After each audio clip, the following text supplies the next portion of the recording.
Знаешь, у меня есть подозрение, что моя игрушка оживает. Что? Почему ты так думаешь? Я не знаю, я заметила, как будто она странно себя ведет. Сиди на месте, я сейчас вернусь, хорошо?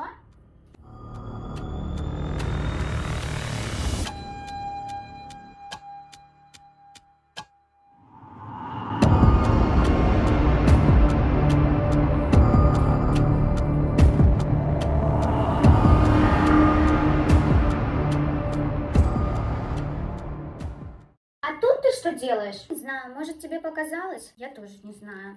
Стой, у нее изменились глаза.